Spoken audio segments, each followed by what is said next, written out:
शङ्करं शङ्कराचार्यं केशवं बादरायणं सूत्रभाष्यकृतो वन्दे भगवन्तौ पुनः पुनः।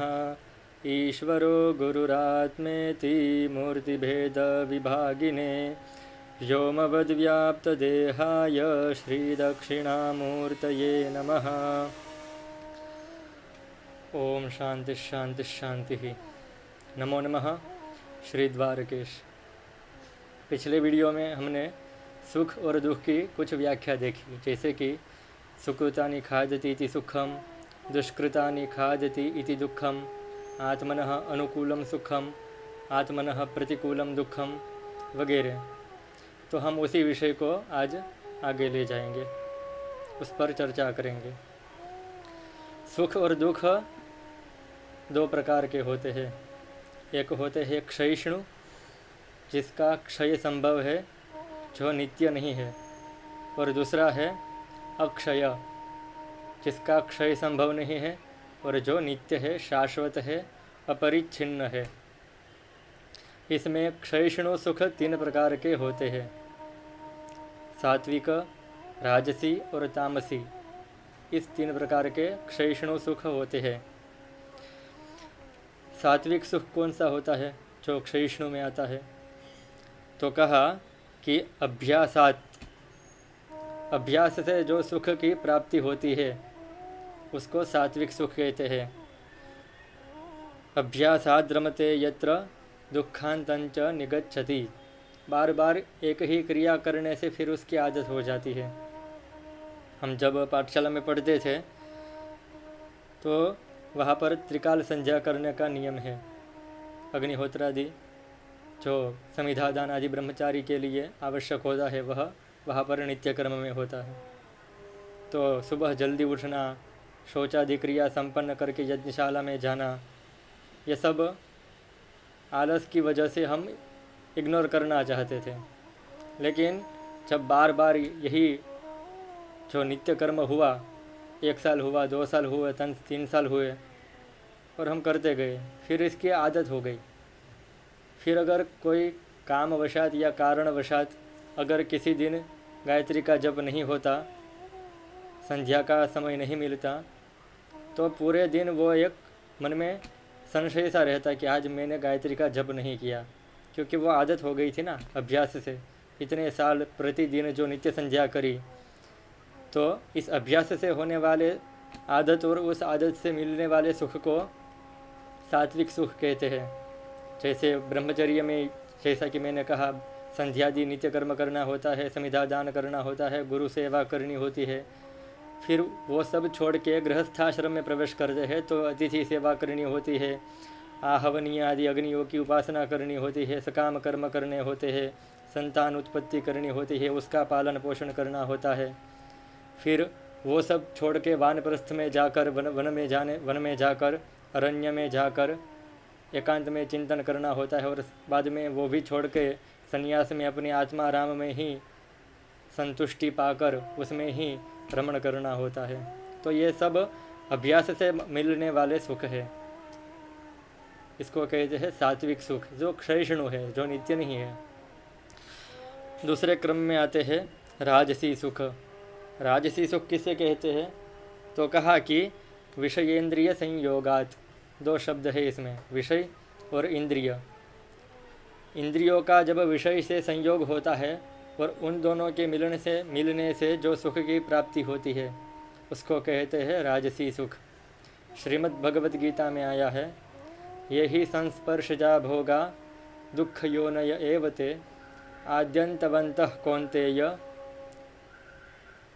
नतेषु रमते बुधः। ये बात श्रीमद् भगवत गीता में आई है। क्या अर्थ है इस श्लोक का?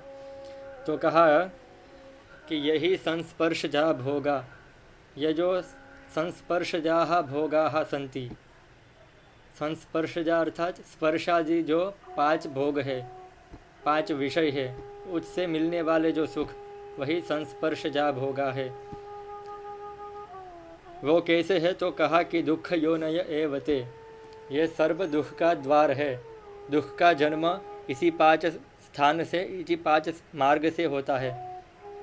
इसी 5 विषय रूपी द्वार को खोलकर दुख की प्राप्ति मनुष्य को होती है। और वे कैसे है तो कहा कि आद्यंतवंतः, आदि युक्त है और अंत वाले है। जिसका आदि भी है अंत भी है, इसका सीधा मतलब ये हुआ कि ये नित्य नहीं है। जिसका आदि होता है अंत होता है वह नित्य नहीं होता। इसलिए नतेषु रमते बुधः, जो बुधजन है, विद्वज्जन है, वैरागी है, संत है। सरकारी संत की बात नहीं कर रहा, आजकल सरकारी संत बहुत बढ़ गए हैं, विषयांतर नहीं होंगे। तो ये जो संत है पारंपरिक रीति से संत की जिसको उपाधि मिली है, जिसमें संत के गुण है, साधु के गुण है, वैराग्य जिसमें उपलब्ध है, वे इसमें रमण नहीं करते, अनित्य भोग में उसकी प्रीति नहीं होती। ये जैसे हमने बात की राजसी सुख की, तो इसको हम विशेष रूप से जानेंगे।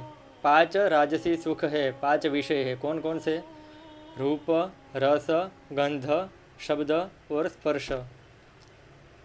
इस 5 विषयों को भोगने की 5 इंद्रियां है, जिसको हम कर्मेंद्रियां कहते हैं। हम आँख जो है वह रूप की इंद्रिय है, आँख रूप को ग्रहण करती है। नेत्र, घ्राण जो है नासिका, वह गंध को ग्रहण करती है।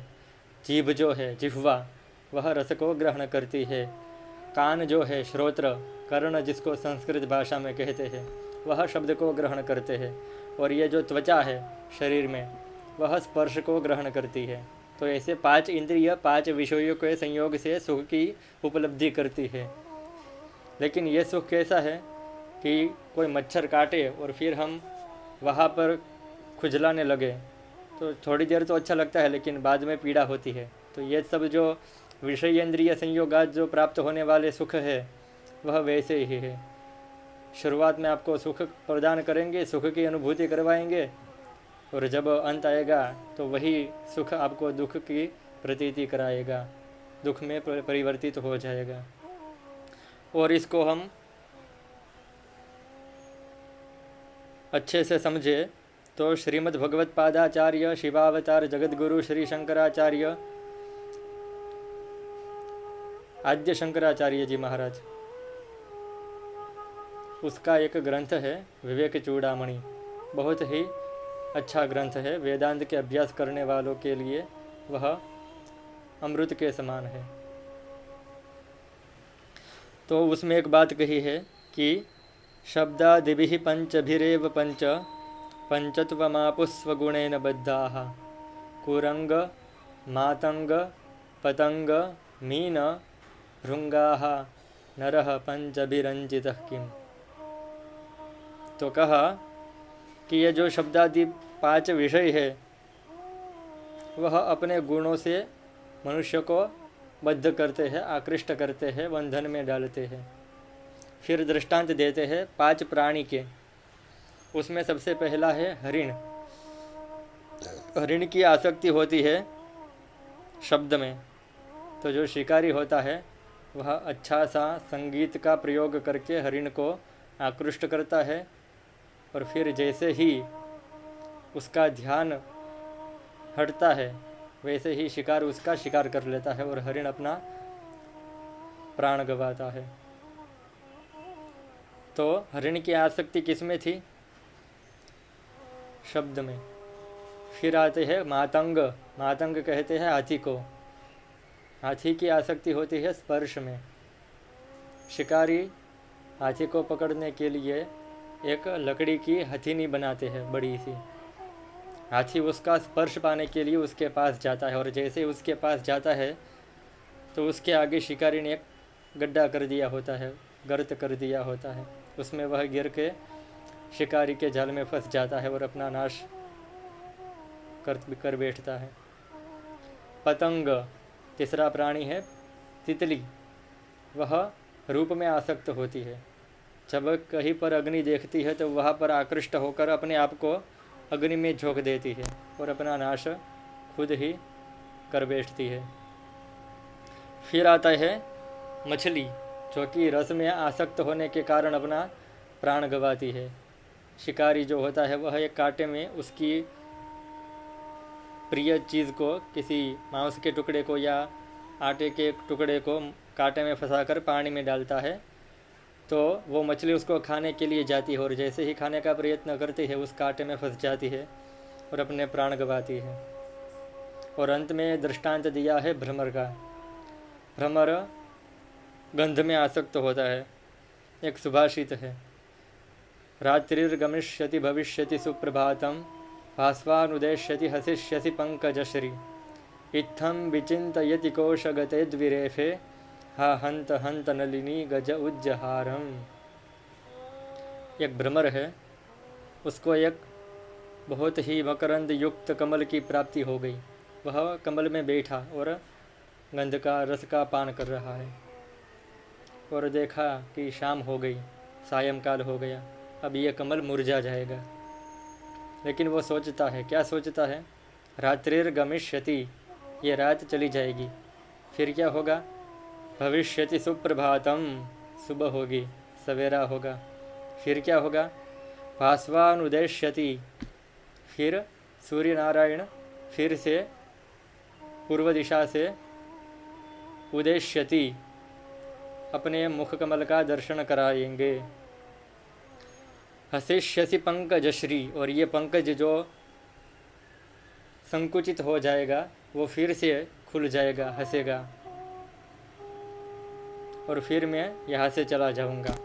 इत्थम विचिन्तयति कोशगते द्विरेफे, उस कमल में फंसे हुए भ्रमर जैसा ही ये सोच रहा है, उतनी ही देर में मदोन्मत्त हाथी आता है और उसी कमल को जिसमें भ्रमर छुपा हुआ है उसको अपनी सूंड से लपेट के उसको कुचल देता है और भ्रमर का नाश हो जाता है। भ्रमर अपने प्राण गंवा बैठता है। तो कहने का तात्पर्य है कि ये जो कुरंग, मातंग, पतंग, मीन, भ्रमर, ये जो प्राणी है वो तो एक एक विषय में आसक्त होने के कारण अपना नाश खुद तय कर देते हैं, अपने प्राण गंवाते हैं। तो सोचो, हम जो मनुष्य है, हम तो पांचों विषयों में अब उतनी ही आसक्ति लेकर बैठे हैं, हमारा क्या होगा?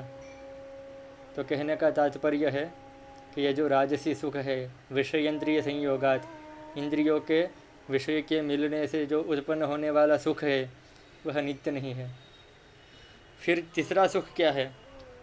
सात्विक सुख देखा जो कि अभ्यासात, राजसी सुख देखा जो कि विषयेंद्रिय संयोगात, फिर अंत में कहते हैं कि तामसी सुख। तामसी सुख कहते हैं निद्रा, प्रमाद, आलस्यत्वात्।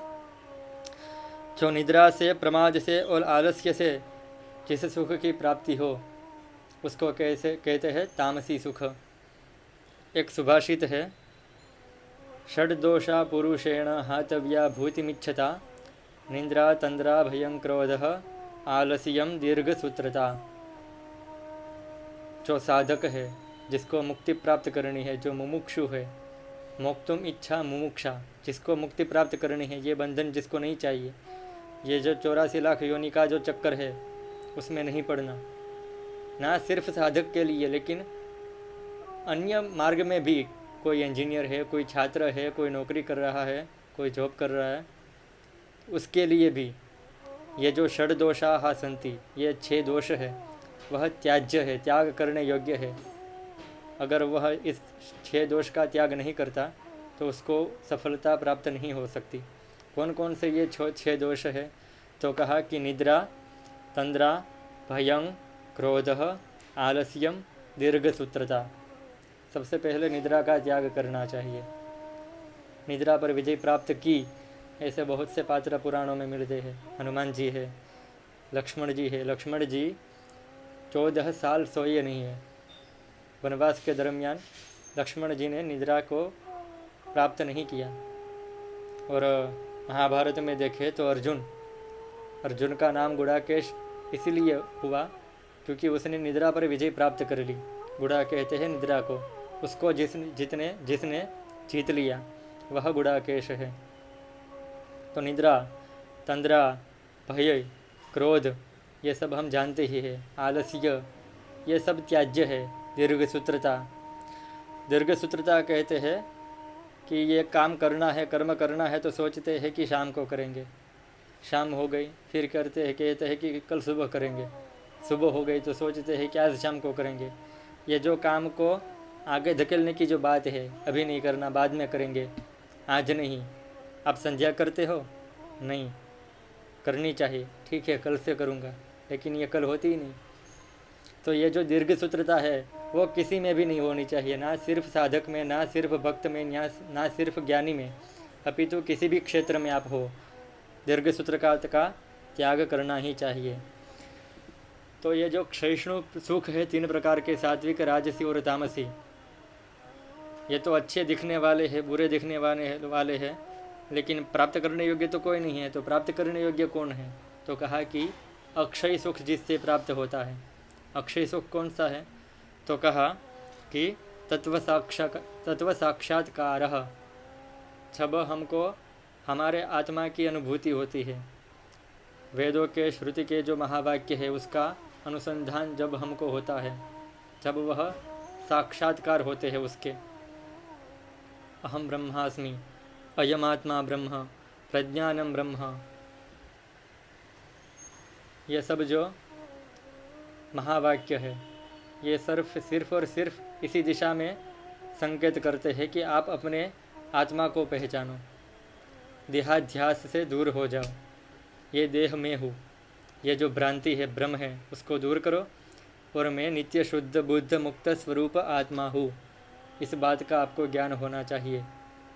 इसी बात को समझाने के लिए वेद के सारे मंत्र है, सारी ऋचाएँ है, सारे पाठ है, सारे सूक्त है, उपनिषद है। तो साधु का, संतों का संग करें, यही सुख की परिभाषा है, उसी से सुख की प्राप्ति होती है। अन्यथा ये जो दुखालय संसार है उसमें से आपको सुख प्रतीत हो सकता है कि ये सुख है, लेकिन सुख मिल नहीं सकता, क्योंकि दुख रूपी विमोहक जो खुद दुख रूप है वो सुख कैसे प्रदान कर सकता है। आज के लिए इतना ही।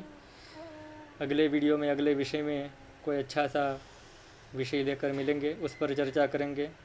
तब तक शास्त्र का चिंतन करें, धर्म का आचरण करें, संतों का, गुरुजनों का आदि जो सेवा युक्त पुरुष है उसकी सेवा करें, वर्णाश्रम धर्म का पालन करें। बस। जय जगन्नाथ, श्री द्वारकेश, हरिओम।